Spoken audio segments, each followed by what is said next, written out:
humans, how are you all doing? Hope you're doing well. It's Sunday, as we all know, the middliest of days.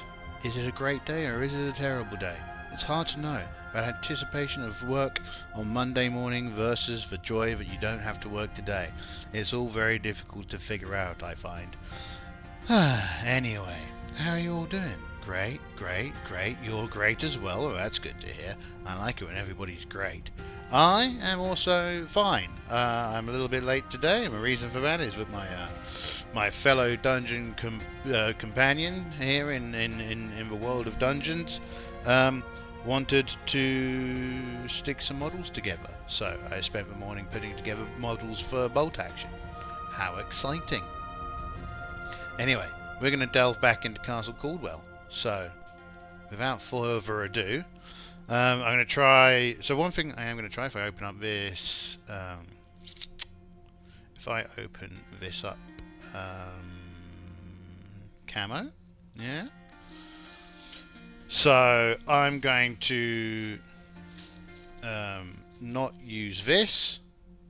And instead just use the tracker in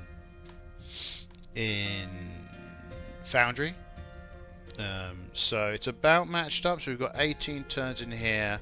We've currently got 19 turns in Foundry. So we're a little bit off, but that's fine.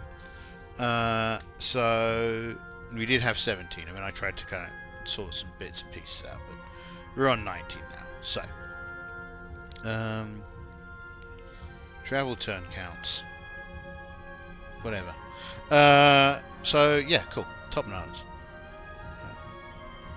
One thing I was starting to get interested in was the idea of rolling every... So this is another weird idea that I had after sitting there and thinking about it and seeing the 2D12 system and playing some Star Trek Adventures last night and playing Captain's Log a fair amount and looking to play it more tomorrow.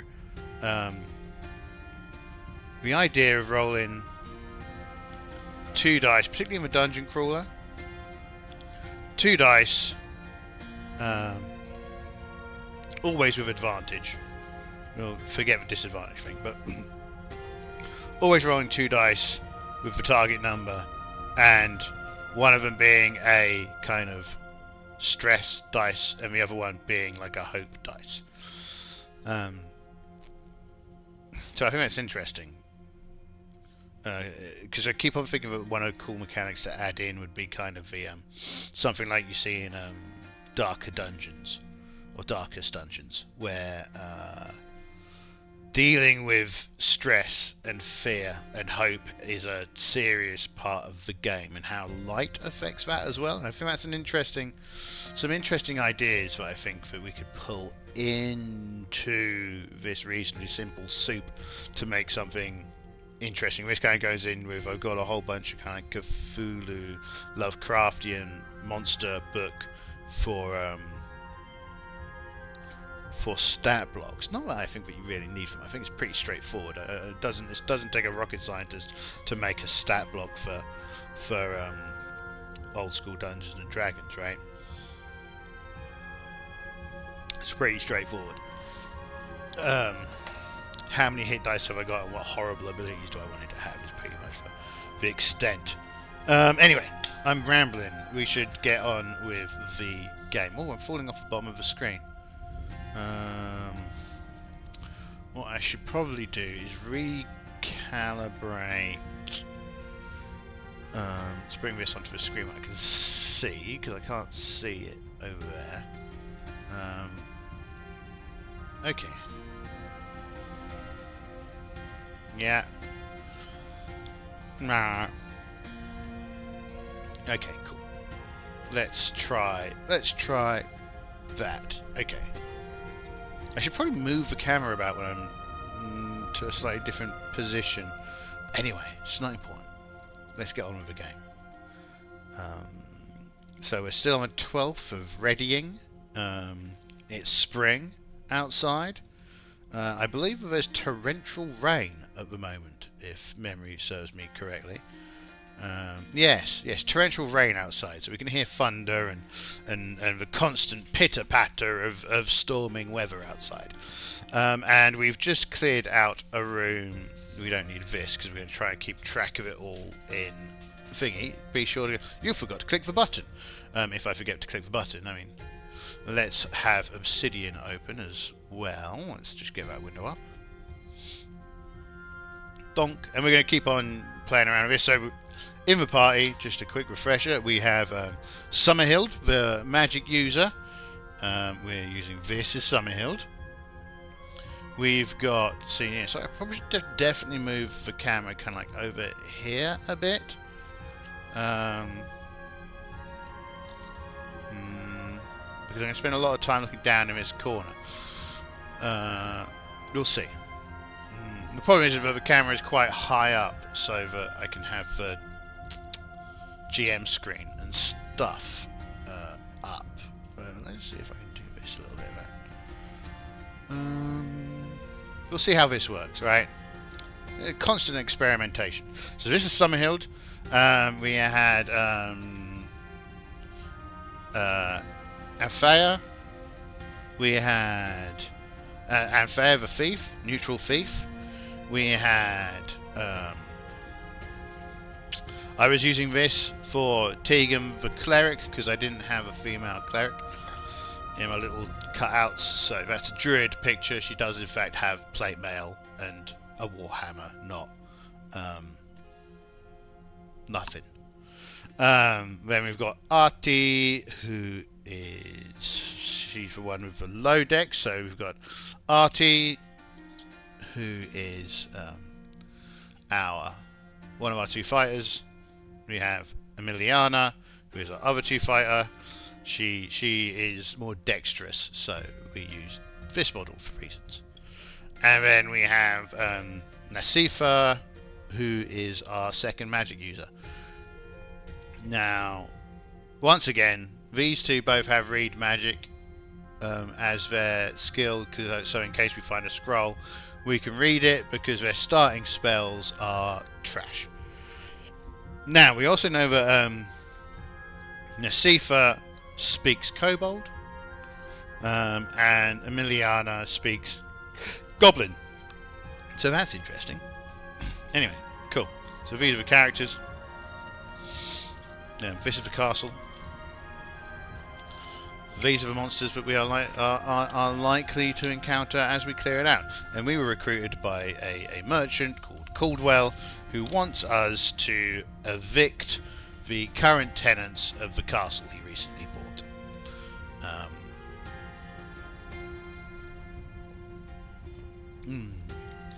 God, this is my first tea of the day. I cleaned my cup, so...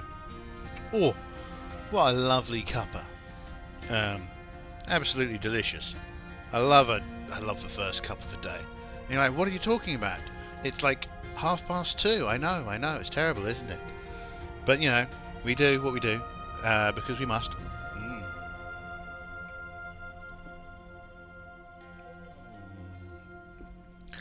Delicious. Right, love that. Beautiful tea. Let's put it behind me. Get it out of my way. So how do I won't bother telling you. You're not interested in that. So, right. We're currently in room 16. And we are in turn 18 of the... We've just had a rest. We've lit our next round of torches. So we've got two people... The two wizards are carrying torches. The thief scouts out ahead of the group by about 30 foot. And it's basically just kind of listening for trouble up ahead. This dungeon had rules around. There was only one wandering monster, which is a pack of goblins, and we met them on the first roll and dispatched of them. So let me just hold on. Let me calibrate this camera. Let me calibrate my visage for a moment, just because I've moved the camera. Bum bum bum bum bum. Bum bum bum bum bum bum. Calibrate. Bum bum bum bum bum bum bum bum bum. Hello.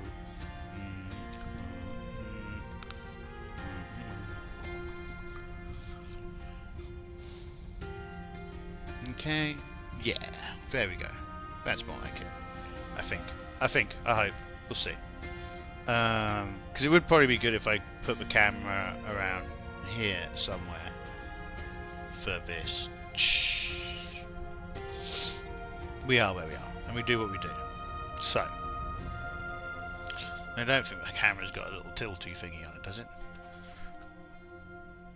No, it's very much stuck there, so that'll do what it does. Right, yeah, so we're in 16. And we need this.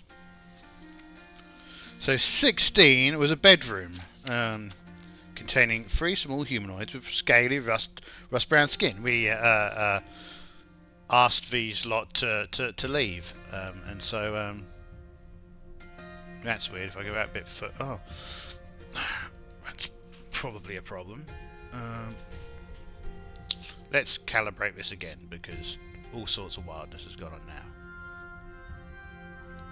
Recalibrate.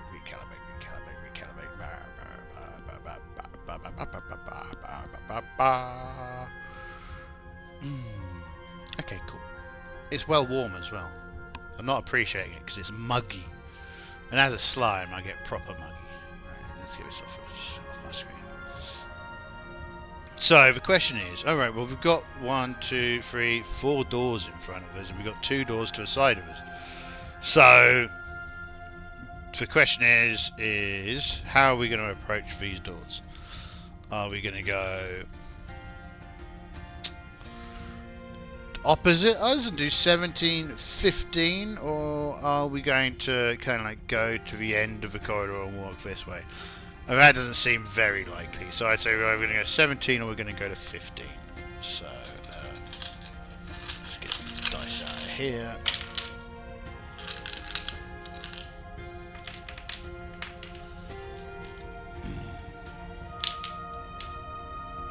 Uh, 1 to 3, 17, 4 to 6, 15. 15. Okay, so we listen at the door. Move so. So if there's something in there, we hear it. 15. Anything to hear? Ah, we can hear some people talking common.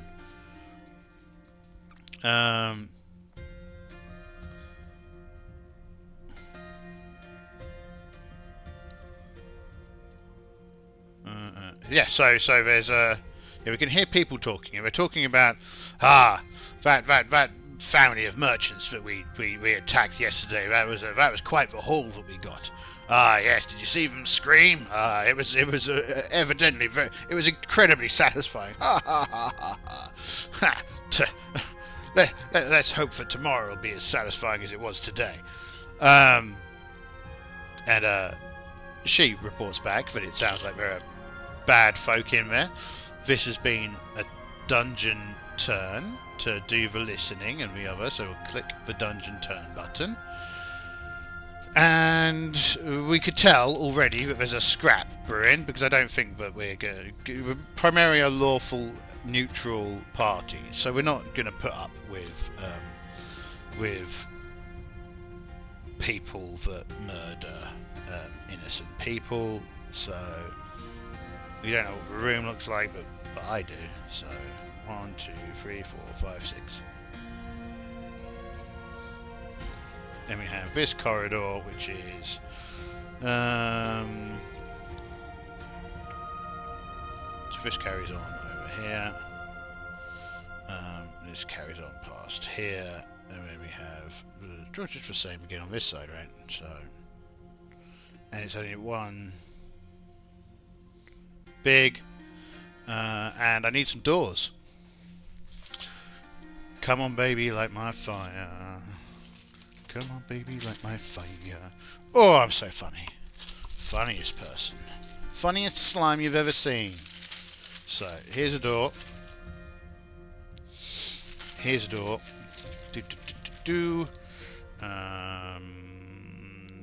So, yeah, here's a door. And here's a door. Alright. The other doors don't really matter right now. So this is the door that come through.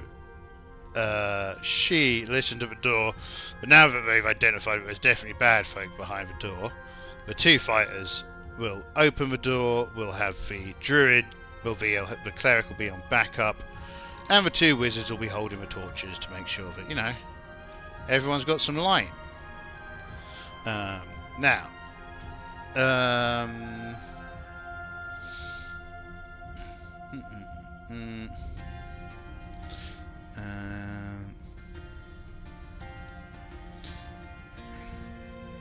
so, what have we got here? We kick open the door. The north wall of this room has a ledge about 7 feet from the floor, with 2 small windows above the ledge. 3 men lie on pallets near the north wall, gassing about their successful conquests. They're wearing leather armour and are armed with swords. A pack mule stands near the east wall. The room contains a lot of what seems to be personal gear and equipment.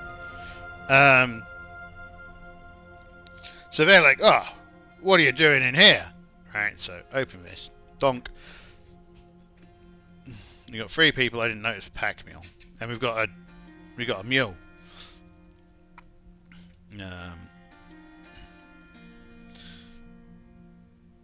I don't know what to do. For some reason, again, this is one of those funny things that you're always like, why aren't there more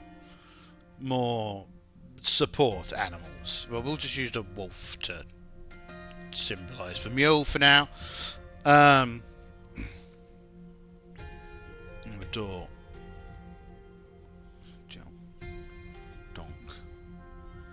Donk. That's just so we don't forget where this door is. Okay. So, surprise. Well, the party isn't surprised. So the bad guys, are they surprised? They're surprised. This isn't entirely surprising. So they're shocked. We get a first go for free. Emiliana charges in. Ahti charges in.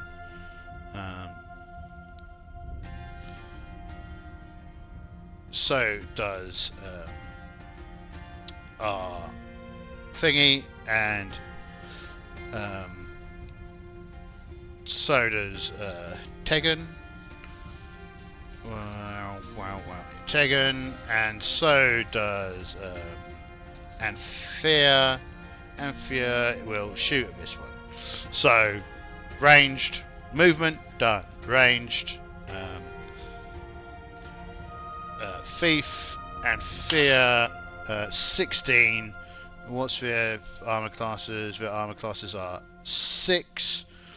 Antheia definitely hits. Antheia hits a 3. So that's a hit. So that's a wound. They have the bandit leader, who's this one, because he looks the coolest. So this is just a bandit. She shoots the bandit in the head with a arrow, and the bandit is not having a good time. Bandit be dead.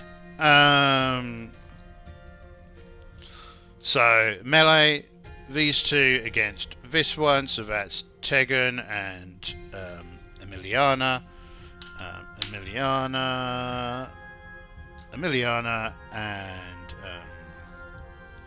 Tegen. 19 is a hit, 15 is a hit, this one is dead. And then Ahti against the bandit leader. 18, that's a wound, so he's wounded. And it's for next turn. So I think 3, 2, right, so that's the party go first. But I want to roll morale. So technically he's standing strong, but I don't think he is. I think he immediately drops to his knees and begs for forgiveness. He's just seen his two buddies kind of like dispatched like instantly. So please don't kill me. I'm sorry. I'll refrain from my life of crime. And well, they're not kind of buying the refrain from the life of crime, but they also aren't cold-blooded killers, so they will. Well, we get 5 pieces of gear per person. So let's say Tegen had, if I put down some markers, so we all use one marker for gear, for torches. 1, 2, 3, 4, 5. 1, 2, 3, 4, 5. You get the picture. So on and so forth. Right, so, but also, let's say Tegen has a pair of manacles. And so we manacle up Buddy Boy, and we see what we can, and we'll take him with us, and we'll return him for, I hope, a fair bounty once we get back to the town, Verulanium, if memory serves me correctly. Cool. So that's for turn for combat, and then we're going to have a turn for clicked, and then we're going to have a turn for searching this area, and we've gained a mule, so that's a result. We should probably note down the bonus mule. Paper, all them away. Bonus mule. Let's see what it says about the mule. We have captured, so killed 2 bandits, 20 XP. Captured 1 bandit leader. 10 XP straight up, but he's bound to be worth some gold. Probably not much gold, but you know, every gold piece helps. We'll see how much gold he's worth when we get back to town. So what have we found in this room? So their personal gear, bedrolls, food, etc. They have 6 large sacks, each containing 500. Oh, I was almost excited there for a minute. Each containing 500 silver pieces. They also have a small wooden box that holds 6 gems, worth a total of 520 gold pieces. And 2 pair necklaces worth 400 gold pieces each. Okay, that's a haul. So this is because they murdered those families. 400 gold, 2 times pearl necklaces. 400 GP each, so that's 800 XP. We've got another box of 520 gold. Box of gems, 520 gold pieces, which is 520 XP. We've got so another thing, I only calculate the party experience when we get home. So this is a double-edged sword. It means that there's no silly level up mid-dungeon, but it does mean if anyone dies during the adventure, plus you get 100 XP for people dying. Result, death is good. But also their XP, they never had their XP assigned, so you calculate at the end. So if you had 6 PCs at the start, you've got 4 when you get home. You get that experience divided between the 4, not the 6. Because the Lord giveth and the Lord taketh away. So that's that. Anyway, so 15 gold pieces, 520 gold pieces. The beast is a pack mule that bandits keep in their room. Will only fight in its own defense, but is likely to get him away of any combat in the room if the party should win the fight. They may, of course, use the mule for their own purposes.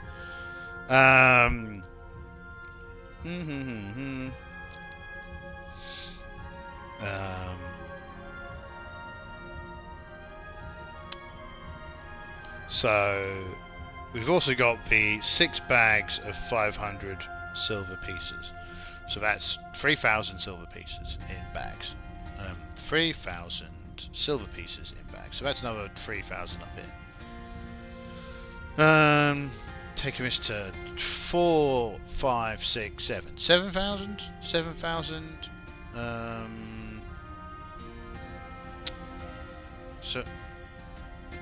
So that's what? 10? So that's another 300 XP up here. 8. Yeah, okay, cool. So 860 XP up there. Well, this mule's going to be handy. We're going to have to think of what to call the mule. I mean, will the mule be called Cutie Face again? We'll find out. One day. Until then, the mule is just called the mule. And we should make a note that we have a mule. We have found a mule. It has 6 carry packs. We can assume because they found 6 bags of gold and 6 bags of silver. Cool. Let's keep on going then. That was well worth it. And we've got this bloke with us now, trailing along behind. So the question now is... no, here, right. Given we've done 15, we'll probably do 13 and then 14, right? So, go up to 13. Mate your boy in tow. Fortunately, we can just use the same configuration.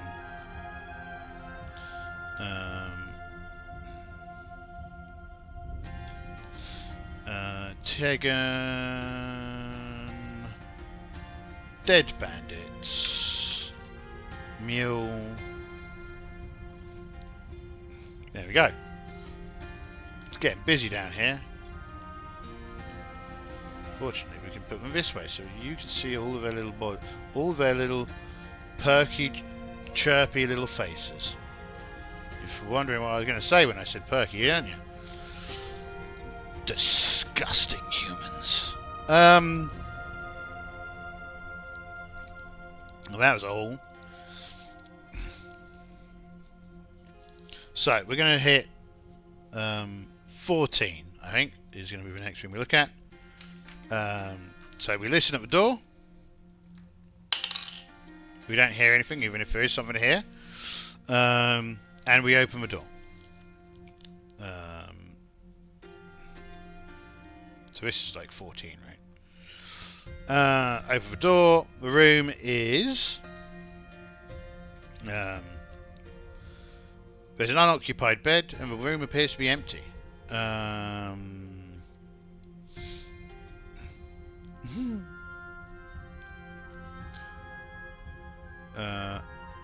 And as is the way, I think that the standard, but the thief will creep in, followed by the combat people, right?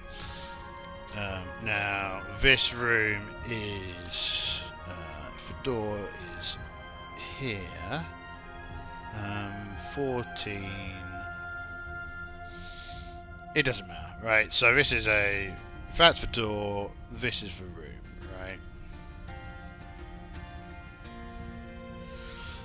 right? This is probably like the most for bother going in there to start off with. Now the question is, front 1, 2, 3, 4, 5, 6, right? 1, 2, 3, 4, 5, 6. So this spider falls out of the sky and surprises Ahti, I think.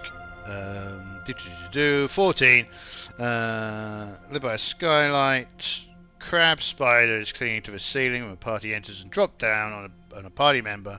Choose at random, surprising on a roll of 1 to 4. Alright, so we do get a surprise roll. Well, it surprises them. If the crab spider makes it successful, it inflicts its normal damage. If it's successful hit, it inflicts its normal damage. A victim makes a saving roll versus poison with a +2 bonus because the spider's poison is weak or die. Oh, it's a okay. Right. So it's trying to eat Emiliana. It misses. Okay, right. Combat round. Even Stevens. So this time, because as I said, this adventure is a little bit less deadly than most of the adventures that we've done so far in basic books. So it's simultaneous resolution. As long as we remember it's simultaneous resolution. And I haven't hit the button to move forward for turn. So let's remember to do that. Let me just check. Yeah. Turn. Oh. Fuck that. Okay. 1, 2, 3, 4. Right. We're back to where we're supposed to be, except the time's moved forward a lot further than it's supposed to be. Let's move the time back. 1, 2, 3, 4. Right. Let's check for turns. Turns since last rest 4. Okay, this is correct now. Sorry. Right. Simultaneous combat. Well, these 3 are going to attack it, and it is going to attack Ahti. So we'll roll for the damage on Ahti first, so I don't forget. 14. It is. Let's quickly check. It's a crab spider. Her armor class is quite high. Her armor class is not Ahti, it's Emiliana. Her armor class is 1. So it's got a 14. 14 doesn't hit 1. 14 hits 4. So she is fine. And they will attack. So Ahti. No. Emiliana, Ahti, and Antheia. Oh, those are some bad rolls. So Antheia gets +4 because she's behind it. So that's actually a hit. So she hits. Crab Spider begot 3 wounds. So she hits. Emiliana misses. So Emiliana gets a point. A luck point. Let's put this. Space is my perpetual issue. Space. Do I really need my keyboard? I don't think I do, because I'm not using Tailspire, so I don't really use my keyboard for anything. Let's just move my keyboard out of the way as well. Off you go, keyboard. You are unnecessary right now. Cue me immediately needing my keyboard for something. I will need my keyboard, because I need it for typing into Obsidian. So, there we go. We'll put it there, on that little chair, and that'll be fine. We won't have problems, it'll be fine.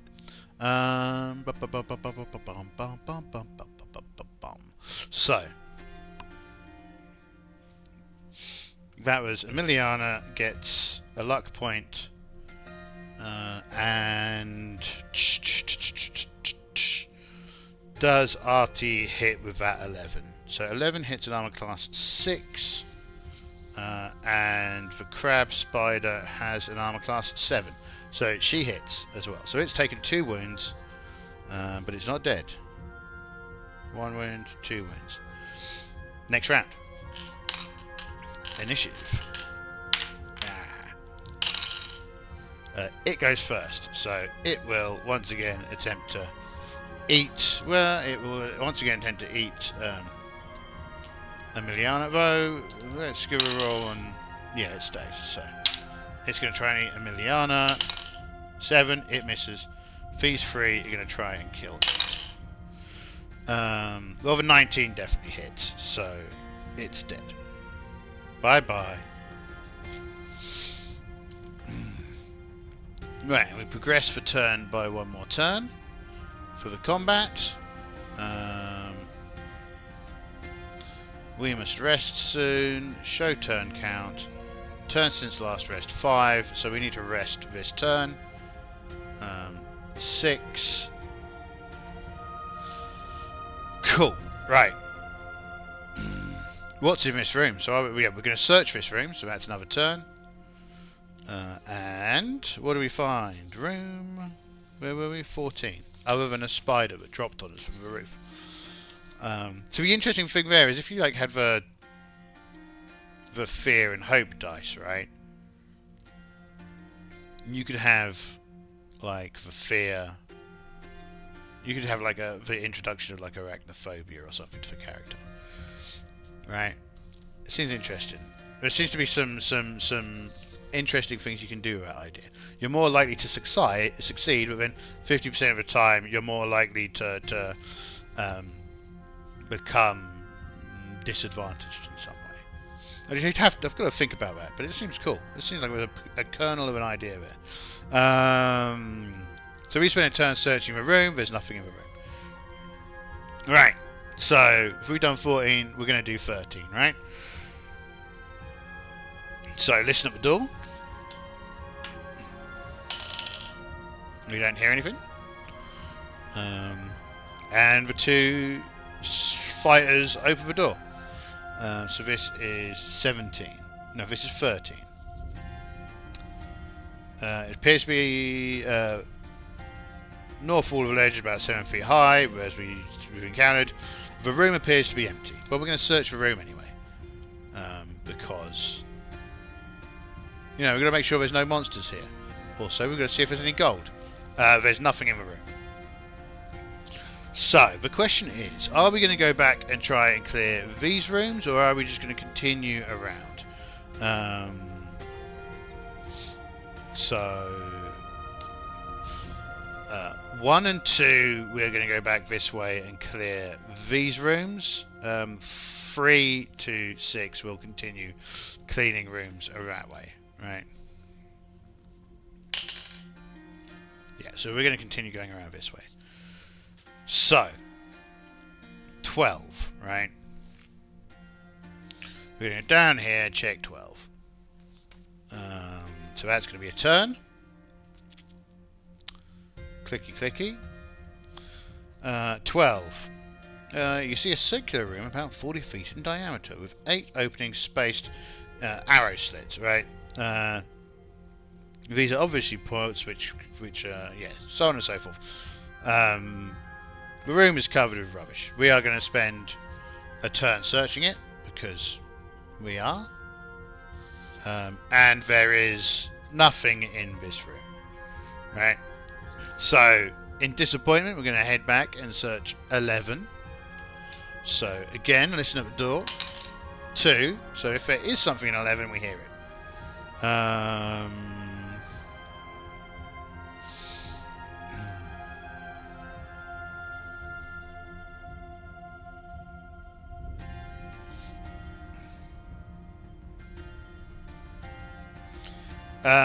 Okay, so we can hear some chanting inside of the room. The chanting is in common, and it is to a.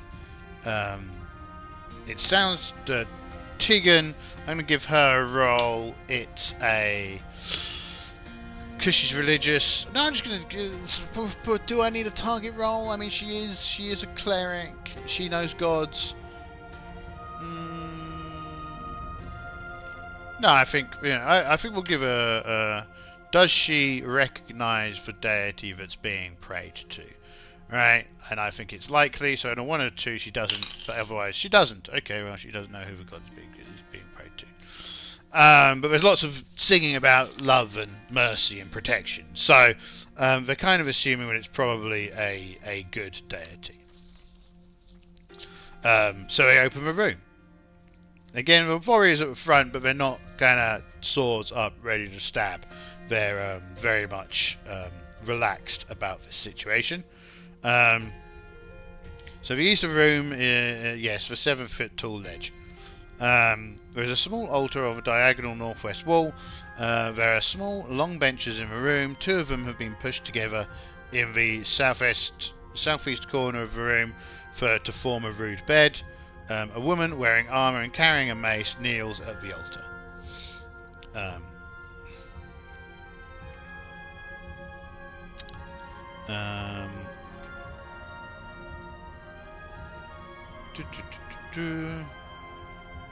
So yeah, hello.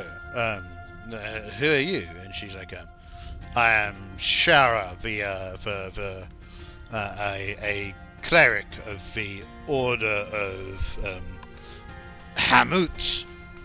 Shara, a cleric of the Order of Hamut.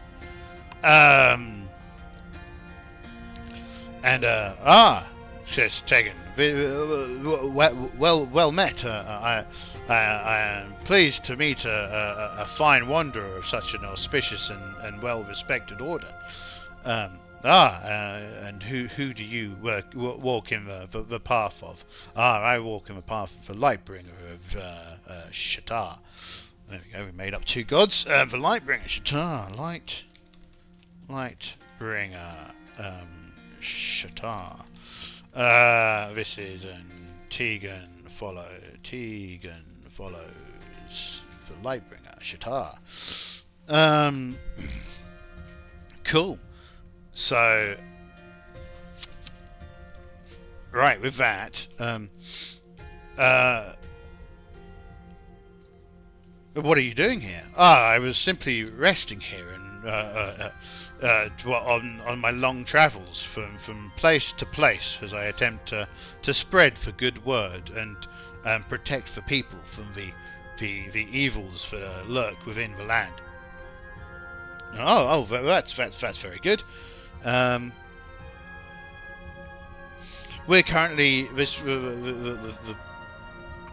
fortress has been recently purchased by a trader. I'm sure that if you wish to continue functioning here, that he would be more than happy to have a disciple of the Order of Hamut. Yes, but mine is a wandering order. Though I will no doubt like to meet and help him sanctify this place. Of course. His name is Caldwell. Yes, I've heard of such a person. Oh, that's funny. I've just noticed that the cover artist for this was Clyde Caldwell. That's funny.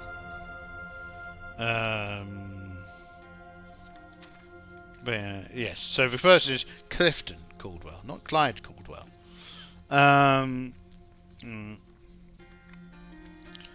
Well, very well. Shall we? I shall head into town, and I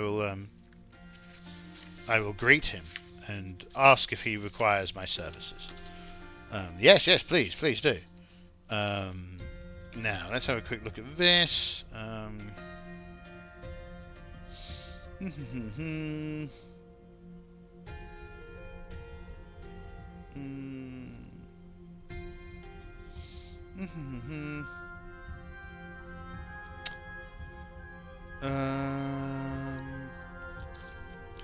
So we won't raid the chapel, and we head on. So I think that's how long has it been since our last rest? 4 turns, so we can move. Well, I say that probably took a turn, and we will rest here with the acolyte, and we will carry on. So, room 10. Listen at the door. 1. So we hear whatever's in there. Is there anything in there? 10.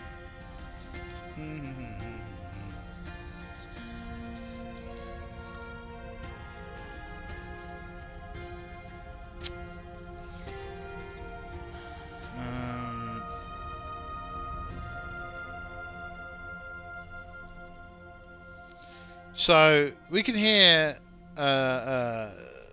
some kind of strange noise in there. So there is a noise.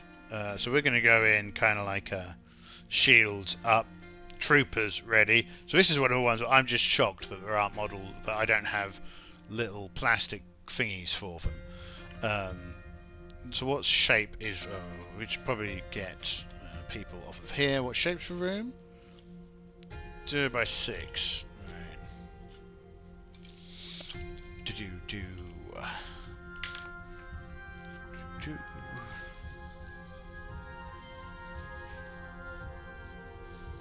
I wonder if there's a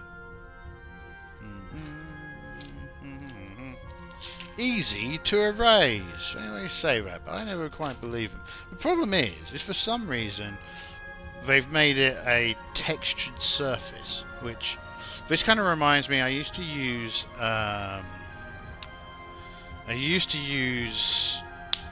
liquid chalk on a wall at work, and yeah, I got in trouble because much like this, it left like little bits of stain behind,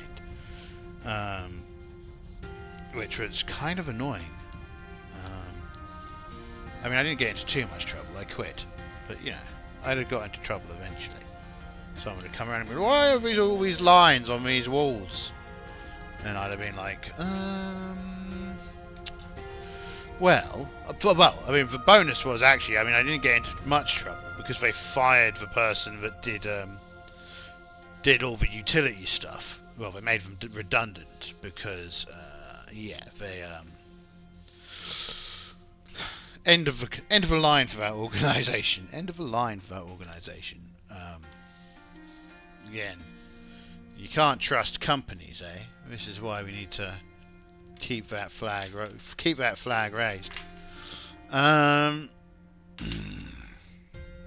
Keep it raised. So here we have a corridor.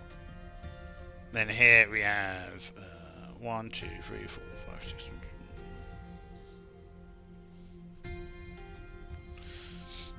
So we hear something in there. Matey boy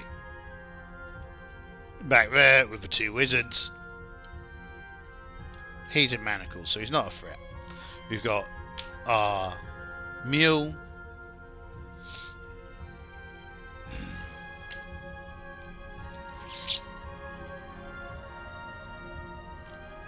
Like so.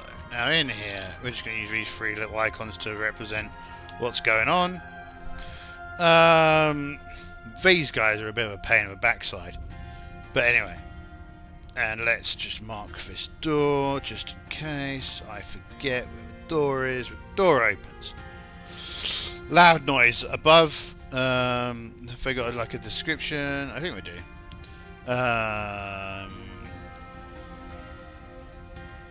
Except for 2 long tables along the south wall, the room appears to be empty. As you enter, you hear the sounds of small wings. And 3, as they go in, armed and armoured, 3 Sturges come down from the sky to attack them. We're not surprised. Well, we might be surprised. On a 1, it's a surprise. So they're not surprised. So they're ready for them. Initiative. Party goes first. We can't move up to them. They descend on us. I don't think that these. Well, no, we don't want to. We don't want to mess around with this because we don't want these folks getting to the weak unarmored people at the back. So these 3 will attack these 2. But we'll get our attacks first. So, standard pattern. Emiliana misses. Ahti hits. Emiliana gets another luck point. Ahti kills for 1 in front of her. Sturges aren't very beefy. These two attack Ahti. They get +2 to their roll. They both roll 1. So look at that. Look at that for a poor roll, eh? Sad times. I'll move that there because the little writing's probably getting in the way a bit. So they miss. Let's have another drink of water. Next turn. So I prefer rolling like this dice for bad guys. 5, 6. The Sturges go first. So the Sturges could move, but they're kind of flapping around Emiliana. In response, Fistlock come up. So really, there are 4 on this one to start. Well, we'll go these 3 fight that one, and this one fights that one. But they get to attack first. So they're both going to attack Ahti again. Emiliana again. And with a 3 and a 5, they're not hitting. So now, Ahti, Tegen, and Antheia are going to attack this one. So donk, donk, donk. It's dead. Right, this one's dead. And Emiliana is going to attack that one. Use Emiliana's dice. Emiliana misses again. Shoddy work. It's just flapping around. Flapping around. Gives her 3 luck points. Next turn. Action. We act together. So movement. This lot are going to come in around. We're going to roll its attack on Emiliana first. It hits. So it does. Oh, the rules on Sturgs are stupid, aren't they? Sturg. So, yeah, it does 1d3 worth of damage. So it does 1 point of damage to Emiliana. She'll take that damage. And it's now kind of stuck to her. So now the rest of them are just going to stab it. Someone stabs it. Emiliana stabs it, which is unsurprising, given it's attached to her, and it's dead. So that's a turn. Donk. And then another turn to search for room. So we search for room, and we should note that we've dispatched, killed 3 Sturges. Shark. Oh yeah, going to negotiate with Caldwell.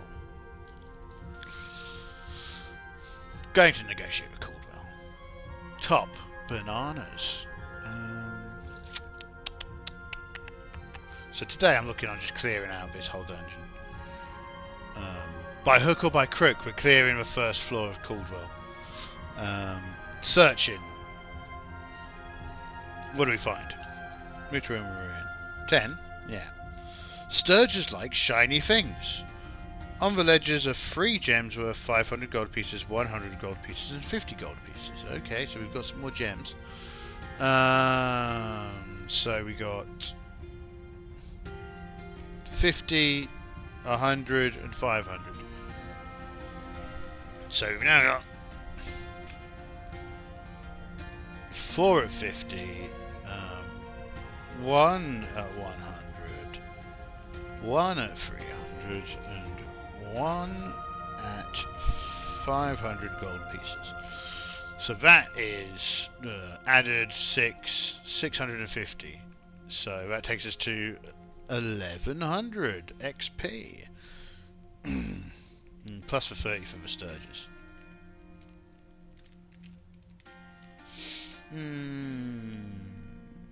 Anything else in here? Is that it? I mean, I mean, being greedy. Is that it? Is that all we get?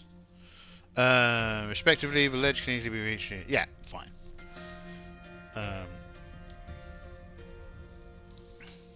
Okay, carry on. So we head down to room 9. And we listen at the door. We don't hear anything, even if there is something to hear. Again, 2 fighters open the door.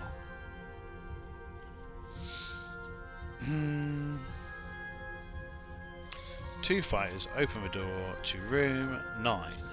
Storeroom. We see lots of trash on the floor, but as always, so we spent a turn listening at the door, getting to a room, etc. And we've now spent a turn searching the room, didn't find anything. So we'll now go to room 8, and we'll listen at the door. We hear something if there's something to hear. Room 8. We don't hear anything on the other side of the door. We open the door, and the room is covered in trash. So we search the room.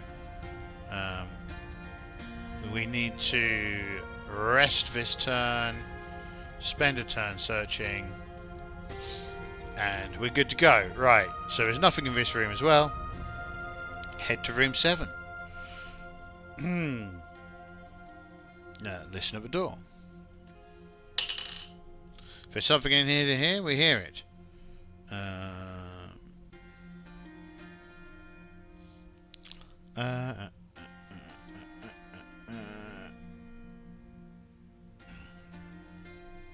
No. So we open the door.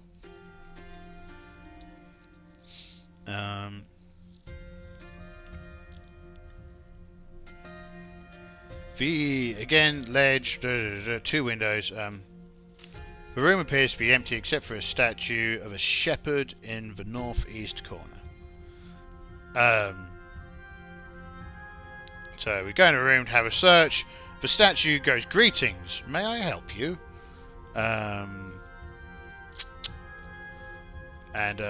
Oh, you're a statue. Why? You're a statue? And it goes, "Yes, I am a statue." And he goes, "Why are you talking?" "Because I am a magical statue imbued with the ability to speak." "Oh, well, what else do you do?" "I can answer 3 questions truthfully to those who follow the lawful and the path of law and order." Oh, well, that sounds really useful. Can you do anything else?" And it doesn't answer. Because, of course, we've asked it 3 questions. We asked it, "Oh, you're a statue." "Yes." Despite this question being rhetorical. "How do you talk?" It told us. It doesn't seem to be answering any questions anymore. Who was it who asked those questions? Probably because the warrior's going first. Ahti was the one asking those questions. I mean, she is intelligent, but it just didn't occur to her until, by the time it told her that it answers 3 questions, it was a bit late. So, we're going to search for a room. Of course we are. Searchy, searchy. Oh, battery's going down. Searchy, searchy. There's nothing in this room. So, let's just go back to here a moment. Get out of my way, everyone. So, we've done... Let's just mark down. So, we've done these... We've done this, we've done this, we've done this, we've done this, we've done this, we've done this, we've done this, we've done this, we've done this, we've done this, done this, done this, done this, done this, and done this. And we've done this, and we've done this. Cool. 6. Again, because it's open, we get there pretty easily. 1, 2, 3, 4, room. And there's no thing to be listened to, so 6. This is the same, more or less the same description as before. The room appears to be empty. It's got a tower, it's got arrow slits, etc, etc, etc. We will search it, of course, because that's the kind of folks we are. It's the kind of ladies we are. And there's nothing in there, so the search was fruitless. So 1, 2, 3, 4, 5, 6, 7. Yeah, we moved 90, right? 7, 8, 9. So we're here. We'll go check out 26. So that's a turn. Dunk, dunk, dunk, dunk, dunk, dunk, dunk, dunk. Double check. Yeah. Did I use all the turns? Yeah. Okay. 4th turn since our last rest. Into 26. And again, this tower is the same as the previous ones.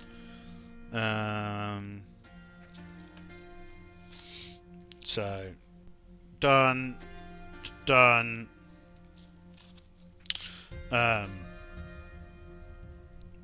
2 turns.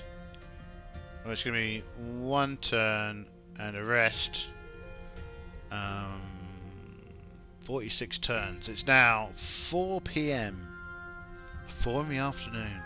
Assuming that the planet had a 24-hour clock, which I presume it does. I once sat down and I made a setting in a system where I just made a nice kind of straightforward. Every month was 20 months. It was very nice. Every month was 4 weeks. A week was like 6 days. Stuff like that. Good times. It was an intergalactic calendar, so you don't have to worry about any other stuff.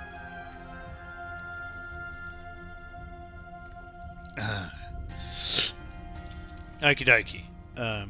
25. We listen at the door. Anything to hear? That's the wrong dice. So yes, we hear something if there's something to hear. Yeah,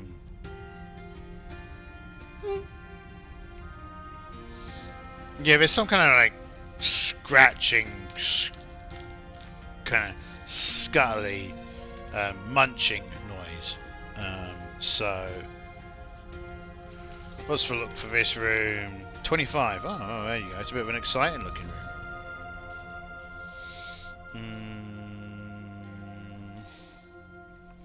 So it's probably like that, and then donk 4. That's 3, right? Because it's come this way here, and this is probably like so, and then like so, like so, and like so. And then the door is here.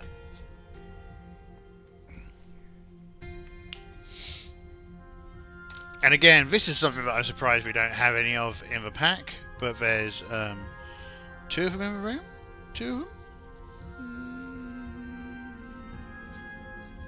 1 of them. Is there one? No, it's 2 of them. Okay, cool. So, as always, when we're in a situation where we know there'll be bad guys in the room, we're going to lead with the troop. Well, I mean, regardless, the fighters always open the door. The irony is, of course, we've not been checking for traps, but I kind of, again, presume that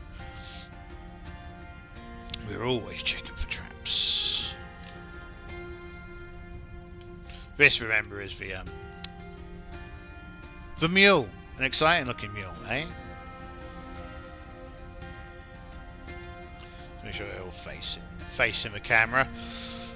So we open the door. And where were we again? 25. 25. Oh, wait a minute. I was reading the wrong thingy. 25. We didn't need to draw all this out. There are no sounds in this room. 25. The room seems to be a kitchen. It contains 4 tables, a pump, and an old stove. A large leather chest rests by the middle of the west wall.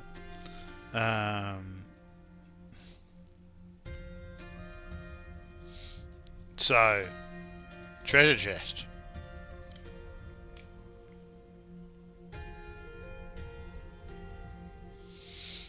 Well, Ahti, it's going to go there and check for treasure traps. So, This is another rule I've not mentioned that I use.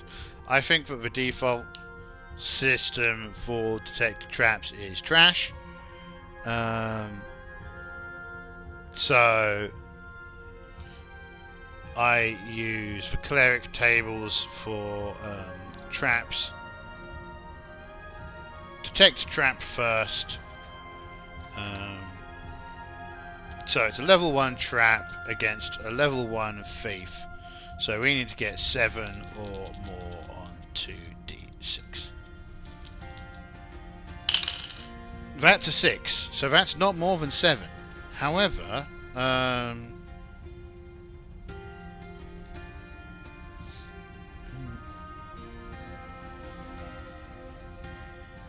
no, Antheia hasn't Antheia hasn't lost a mist yet, so she does not have a luck point. So she is in doo-doo. She is in trouble. Okay, so she doesn't detect any traps, so she opens the chest. So the chest is strapped with leather, but is not locked. The chest is trapped. If opened, a cloud of poisonous gas issues forth, catching the character who opens the chest and anyone else within 5 feet. Anyone caught needs to make a saving throw versus poison for half damage or receive 3 to 12 points of damage. Okay, save versus poison for the thief is 13. So she does now have a luck point, right? Because she failed that roll. So we can figure out how to use this luck point. So she wants to roll over 13.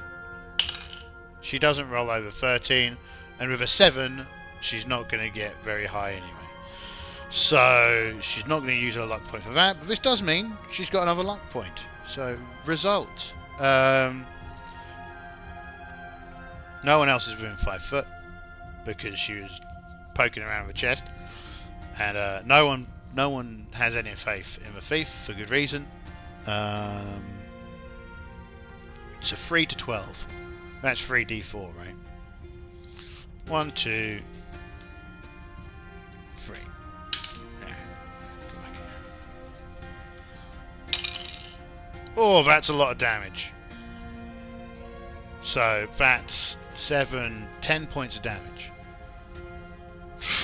Almost maximum damage. 10 points of damage. Well, she's going to have to use both of her luck points. So her first luck point, but she reduces it by 2. So that's 8 points of damage. She's still dead. The second luck point, 2, 6 points. She's dead.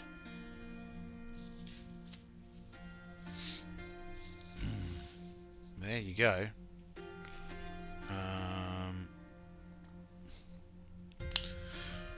Then we were going to have a death dice, weren't we? So basically a d6 is for dead, and then a 6 is for just unconscious. So, oh wow, okay, so she got lucky, real lucky. So she'll wake up in 6 turns. I think it's 6 turns. Well, I'll probably do like she'll wake up in 2d6 turns. 7 turns. So she'll be up in 7 turns with 1d4 worth of hit points. Unfortunately, she is unconscious now. So clearly it was some kind of... Right, she'll wake up with 4 hit points. Ironically, because clearly it must have just been knockout gas then. There you go, she's got 4, she still has 4 hit points.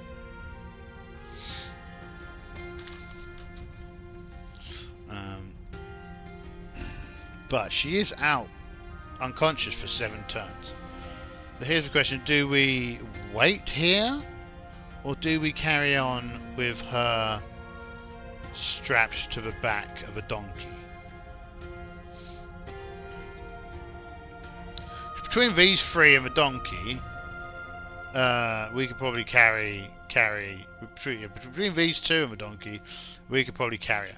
And of course, the bandit is like, ha ha ha ha! That's hilarious. Look at you. Ha ha ha ha ha! Such a pitiful little trap. And Ahti tells him to be quiet and shoves a dirty rag in his mouth. No, actually, it's Emiliana does that because Emiliana's neutral, whereas Ahti is lawful. Well, lawful might do it. I mean, the police are lawful, right? They're just evil bastards. So I'm going to say Ahti shoves it in his mouth. Smells suspiciously like feces. But we're still going to search for box. There's nothing in it. The chest is empty.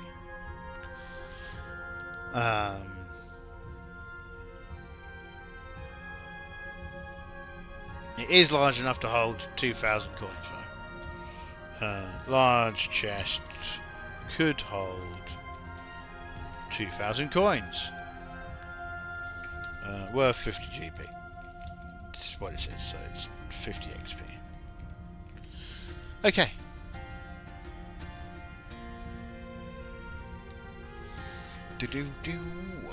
Alright. What next? Next room.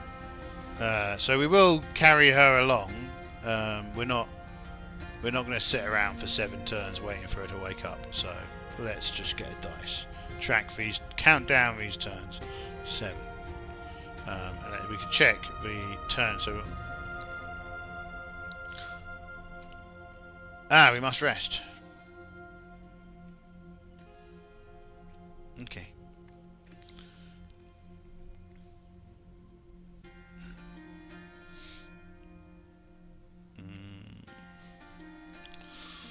How many turns have we got on here? 48. Though I kind of feel like that's not entirely correct. So I think I need to take like 6 turns off. Well, so we rest a turn. We had the fight, which is a turn. So we're now on to turn 49. So right, we carry on going with 1 piece of baggage. So we go from here 25 to 24. We only have fighters to listen at the door, so they only hear something on a 1, so they don't hear anything. Mark off a turn. 24. We open the room.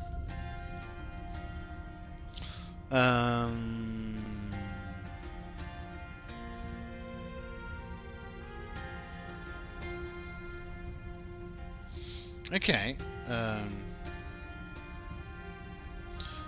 Ledge, traditional cabinets and shelves line the walls. In the middle of the floor lies a body of a goblin with a horribly swollen arm. Trash and old sacks scattered across the floor.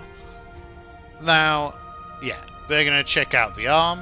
I'm going to say target number. Seeing as we don't have the thief, we're one of the 2 wizards. So I'm gonna, it could be a wizard, could be for cleric. No, the cleric's going to do it. So it's a target 12 modified by wisdom, so 10 or more. She doesn't know what it is. No idea. Not a clue. But we're going to search for treasure.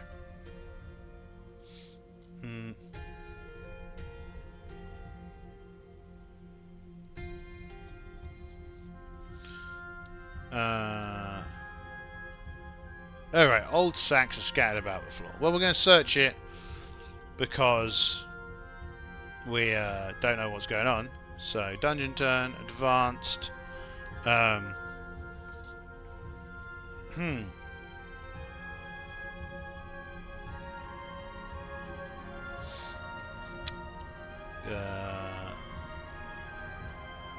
So one of us looks through his sack, and there's a surprise inside it. There's a spitting cobra. So 1, 2, 3, 4, 5, 6, 7, 8, 9, 10. Or just 1, 2, 3, 4, 5. Right? Reroll on a 6. Wait. 1, 2, 3, 4, not 4, 5, 6. 1, 2, 3, 4, 5. 3. Tegan's the one who opens it up. Well, only right, given she was the one that failed the identify the poison bite. So it tries to bite her. And with a 12, it doesn't. So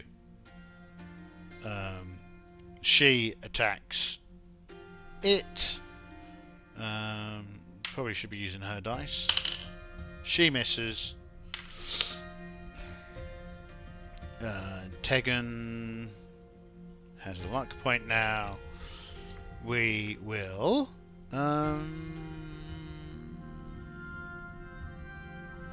roll for initiative. Oh, goodness gracious! That went right off the side. Where on earth did that go? Oh, there it is. That's fine. It didn't go too far. Didn't go too far. 6. Okay. Party attacks. I think this is probably going to be a reasonably quick dispatch. Yeah. The Cobra is dead. That also took a round, because fighting takes a turn. 4 turns since our last rest. Let's go check the next room. So that was 24. Let's go here. So we've cleared this. We've cleared this. 25. 24. 23. Listen for noises. Again, we only have the fighters. If they don't hear anything. Fiddlesticks. What turn? I was on 48 when we did it. We're on 52 now. There's nothing in the room as far as they're concerned, so we open the door into 23, and there's 2 fire beetles in the room. Again, we should probably do this one. Okay, right. So if we just take this, the fighters are first. At the door, we've got Sleepy Girl, Bandit. Wizard, Tegen, Pony, and this room is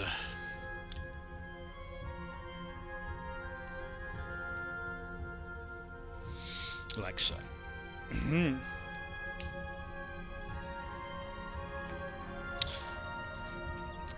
And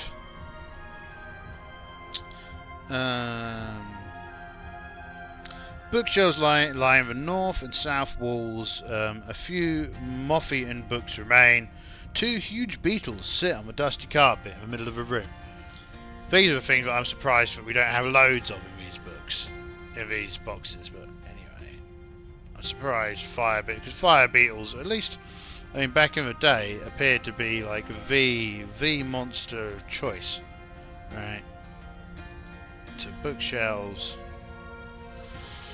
Beetles. Let's use these for beetles because, again, as noted, they don't have any monster beetles. Initiative. Well, surprise. No one is surprised. Initiative. Beetles go first. So beetles charge in because they sense dinner at last. Because they've been eating the carpet and they're like, this is not very delicious. This is not how delicious food is supposed to taste. We wish to eat delicious flesh. And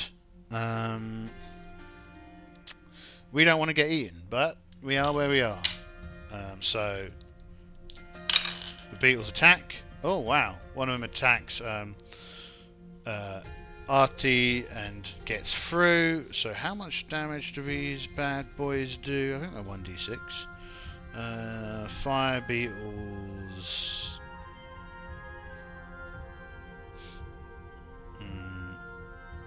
I don't know what that's supposed to say. That's good of me. Fire beetles. What on earth does that say? 2, 1, 4.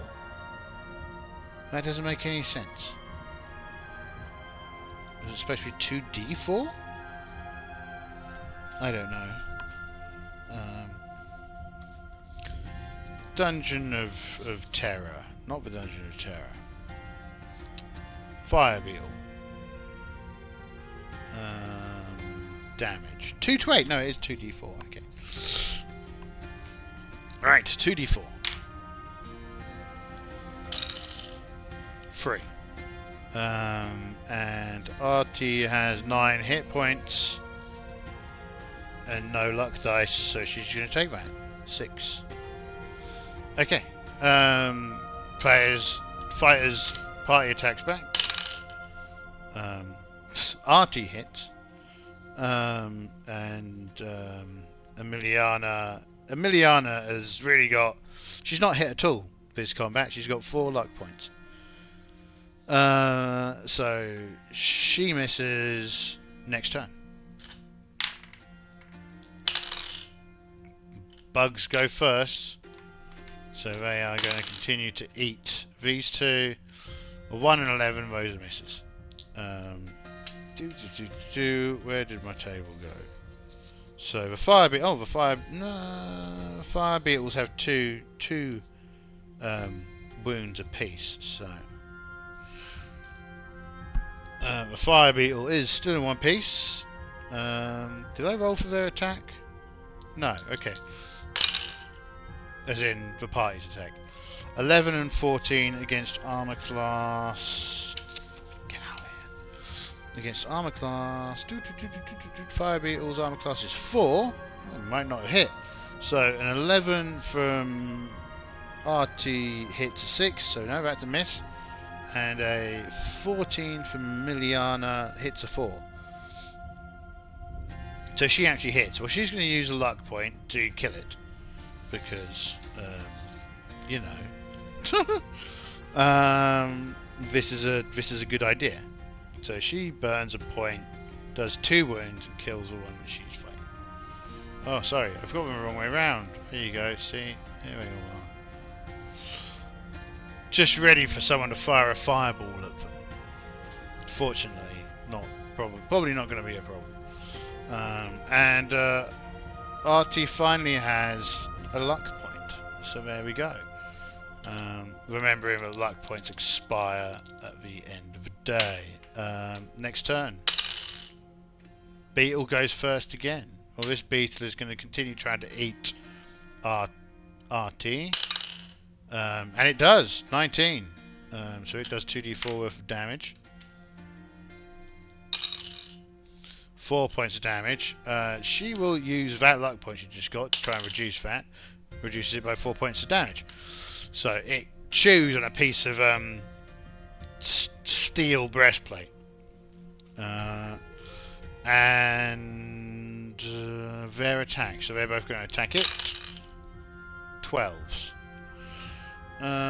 12 for Ahti, that's a miss. So she gets her luck point back. For Emiliana, 12 is a miss, but she's going to add a d6 to it by spending one of her luck points. And she gets 6, so that's cool. So she hits. She spends a luck point. But she hits and she kills him. Cool. How many turns are we on now? 4 turns since our last rest. So that was a turn used in that combat. And we need to rest this turn. And then we need to search this room. Okay. So we're searching the room. The library.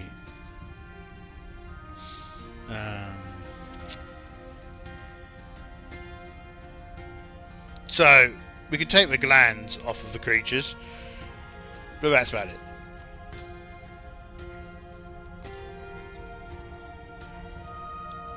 Water, essential.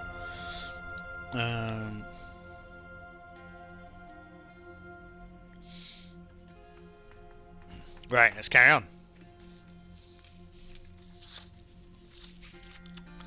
So we're on turn 55. So that's 7 turns. So our thief's awake again after a little nap. You're feeling. You're joining us again, are you, Antheia? You're not. You don't need a little bit more of a sleep? Asks Emiliana. You're back, are you? And she's like, oh, I'm alive. And like, yes, you're alive. Like, oh, I thought I was dead. Well, you got lucky. You got real lucky, they say. And so we carry on. So up to room 22. Now that Antheia is back, she listens at the door. She doesn't hear anything. We still open it with the two fighters. So room 22.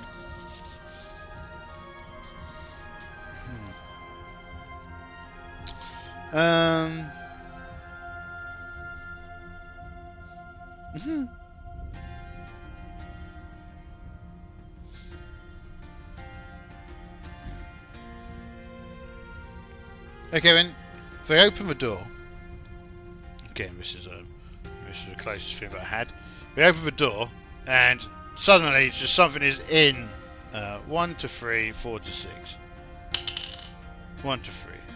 Emiliana's face, screeching and tearing at her body,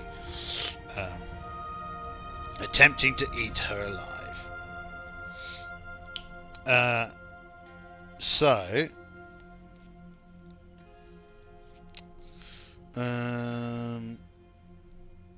Well, it rushes up. We need to make a roll for initiative.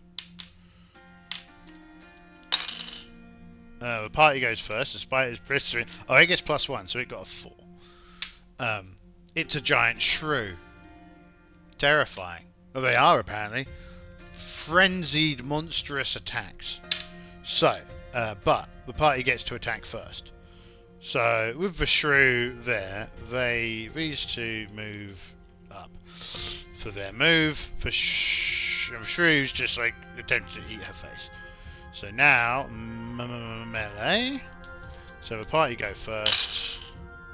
16 is a hit. What's its armor class? Giant shrew. Its armor class is 4 again. So the 16 hits. The 13 is a miss, but by how much? For Emiliana, 13 is a 5. Well, that definitely looks like she's going to spend one of her luck points. So she spends a luck point. That's a hit. So there are 2 hits on the shrew, and the shrew is dead before it gets to attack. So we don't have to deal with the horrifying ferocity of a giant shrew.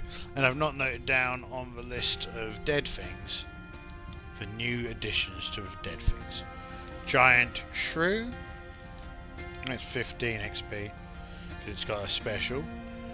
And then 2 fire beetles. 30 XP. So again, I think they've got a plus. They've got a little bit more hit points. And cool. Top bananas. Okay. Let's keep going. We search for a room. We had a fight and we searched for a room. So that's 2 more turns. 1, 2. So searching for room. Room 22.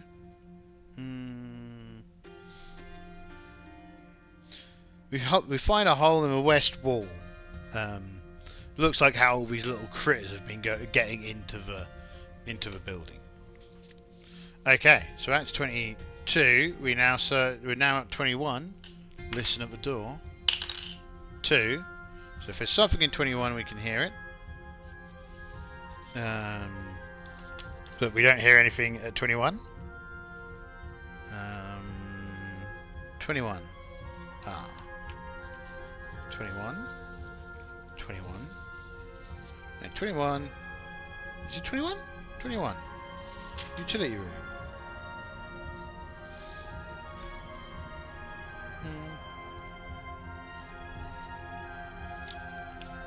21. Ah, right. We can't open the door. So this door is locked. 21. Shh. Yeah.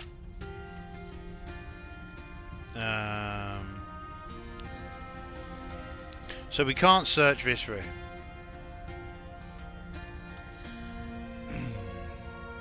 Interesting. We hit room 20, so that's a turn on the room we can't get into, and we go to 20. What we got in room 20? Tower room.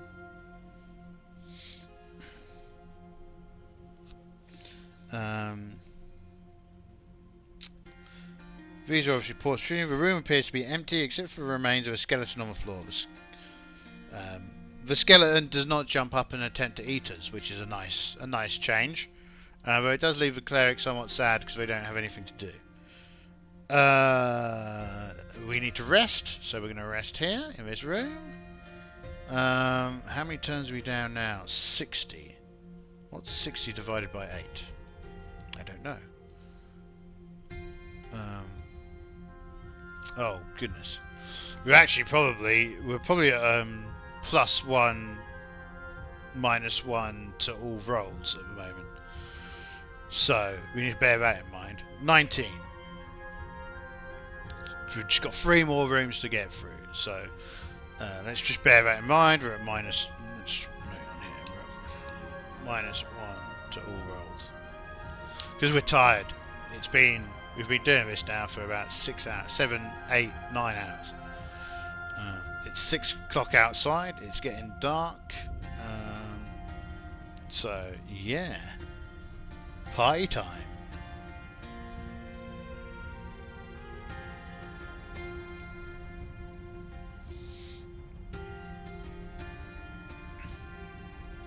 Sorry, my brain just stopped there for a moment. What was I doing? Yeah, the question here is, do we check... Yeah, we check 19 first, right? We do 19, 18, 17. Then we go home. Okay, 19. Listen at the door. We don't hear anything. We open the door. 19.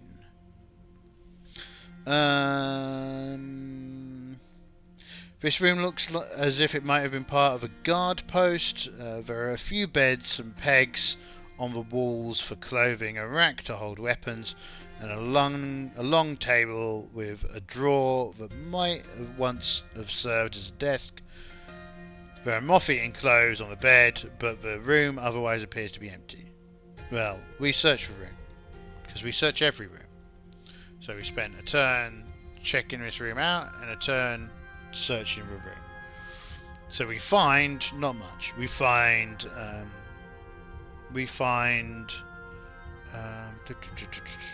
where is it? We find 100 silver pieces and 20 gold pieces. So that's not much at all. So that takes us up to 7,900 silver pieces. So that's an extra 10 XP and 20 gold pieces, was it? 20 gold pieces. Taking this to 890 experience points from gold. How many turns? Not many turns left. So we go to 18. We listen at the door. We hear if there's something inside it. 18. We don't hear anything behind the door. We open the door. There's nothing inside it. We search for the room.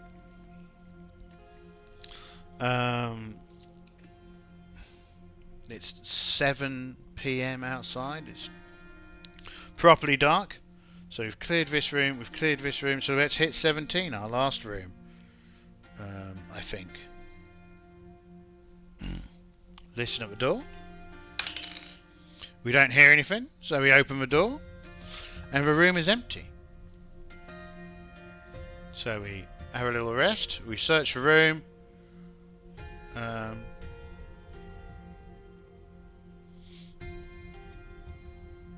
And we've cleared every room in Caldwell Castle, except for this one room we can't get into.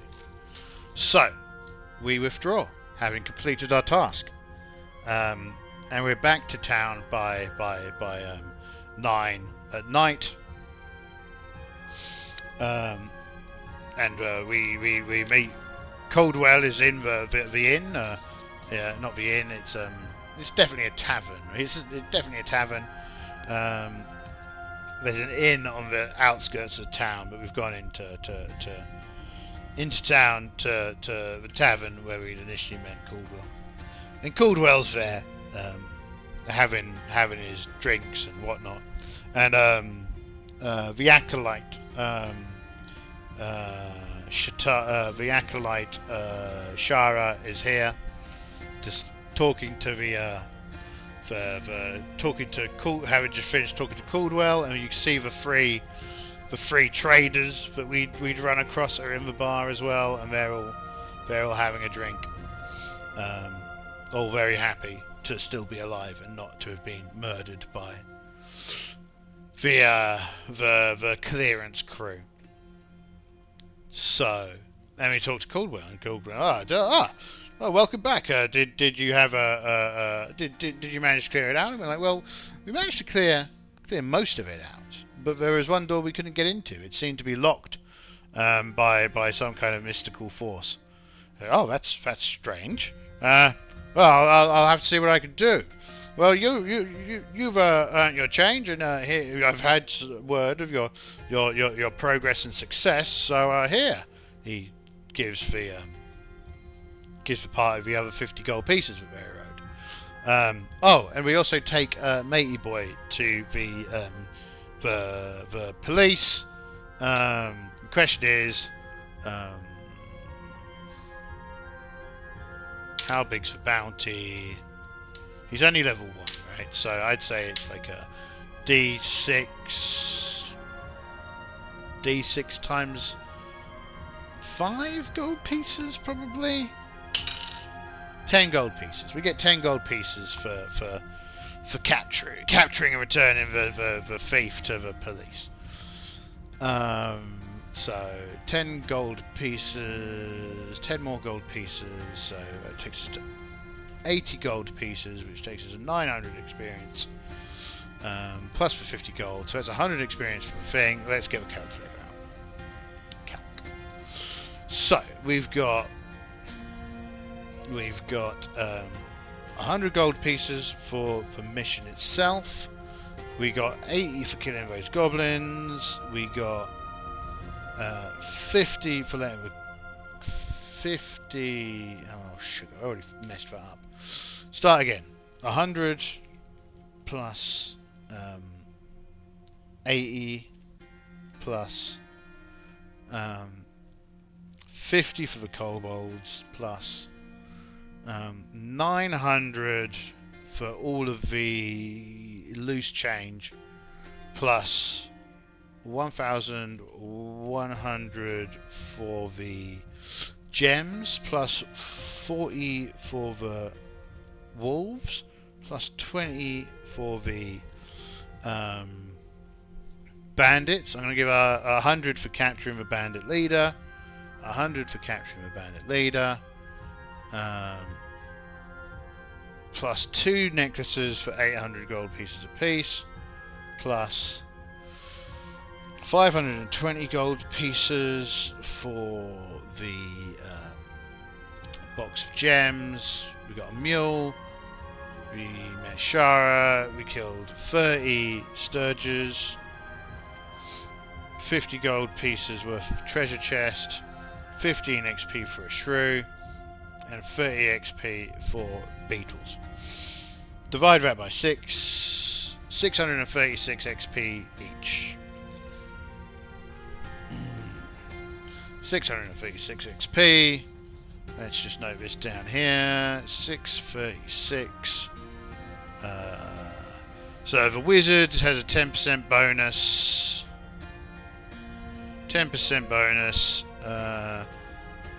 And Antheia has a 10% bonus. Tegen has a 10% bonus.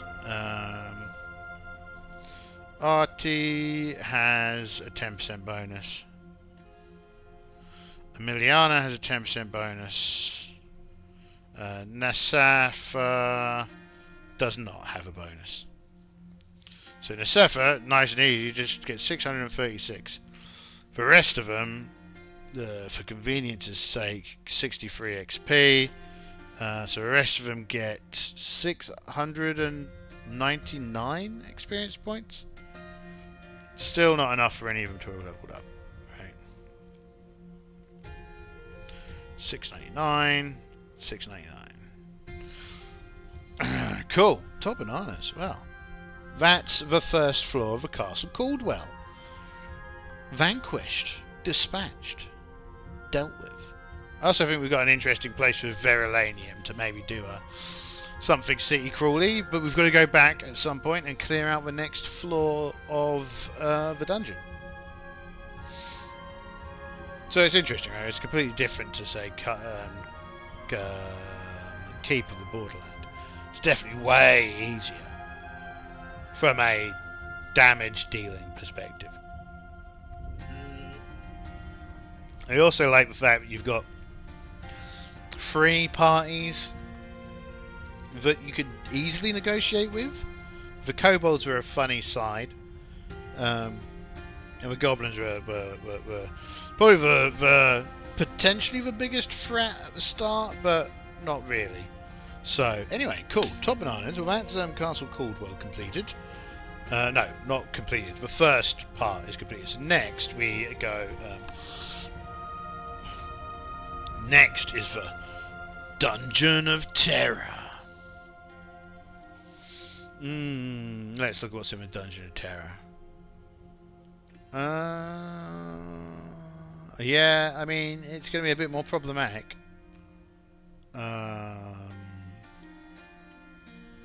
It's going to be interesting, eh? Where's the Dungeon of Terror's map? Dungeon of Terror, Dungeon of Terror. Where are the maps? Where have I put my maps? Oh, we're behind here, weren't we? Castle Caldwell dungeon level.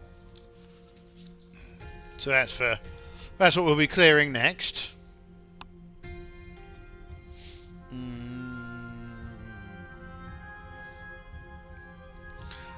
So yeah, look forward to it.